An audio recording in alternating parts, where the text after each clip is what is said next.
1 cubic metre কংক্রিটে আমরা বের করব কত সিমেন্ট লাগে, কত স্যান্ড লাগে আর কত স্টোন চিপ লাগে। তো ধরে নিলাম M20 তে আমার কংক্রিটটা হবে। তো M20 এর প্রপোর্শন 1:1.5:3, 1:1.5:3। এরপরে রিকোয়ার্ড সিমেন্ট,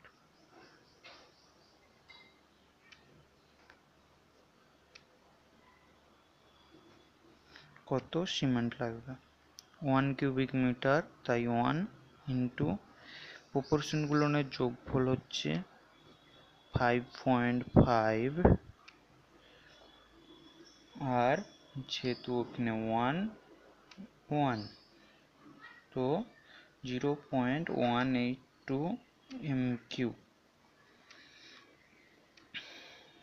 এটাকে যদি আমরা ব্যাগে বের করতে চাই, 0.182 into 1440 divided by 50 equal to 5.24 bag. এখানে 1440 হলো স্পেসিফিক ওয়েট,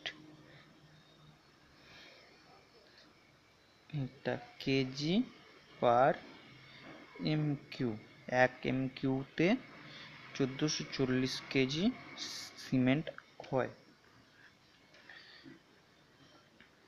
রিকোয়ার্ড, এরপর required sand 1 cubic metre concrete, তাই 1 ইন্টু এখানে 1.5 আছে তাই 1.5, আর ওদের প্রপোর্শনের যোগফল 5.5, 0.273 mq equal to 0.273 into 35.28 CFT। যদি আমরা সিএফটিতে বের করাতে চাই তাহলে 35.28 দিয়ে গুণ করতে হয় এমকিউ এর সঙ্গে। তো ইকুয়াল টু 9.63 CFT। সিএফটিতে বেরিয়ে গেল। এরপর আমরা যদি এটাকে মেট্রিক টনে ওজন হিসেবে বের করাতে চাই তো 0.273 into 1.8 MT metric ton equal to 0.4914 metric ton.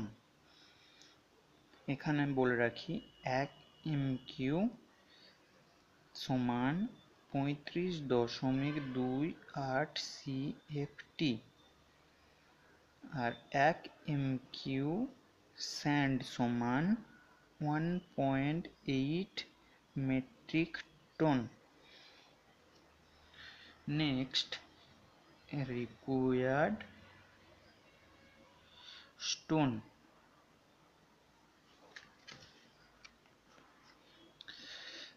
যেহেতু 1 কিউবিক মিটার কংক্রিট তাই 1 ইন্টু এর প্রপোর্শন আছে 3, তাই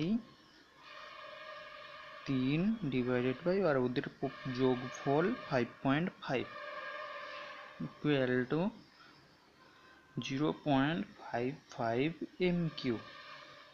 এটাকেও সেম একইভাবে যদি আমরা সিএফটিতে বের করাতে চাই তাহলে 0.55 into 35.28 CFT equal to 19.404 CFT। এখন যদি আমরা এটাকে মেট্রিক টনে বের করাতে চাই তাহলে 0.55 into 1.6 metric ton equal to 0.88 metric ton. এখানে বলে রাখি 1 MQ স্টোন সমান 35.28 CFT এবং 1 MQ স্টোন সমান 1.6 মেট্রিক টন।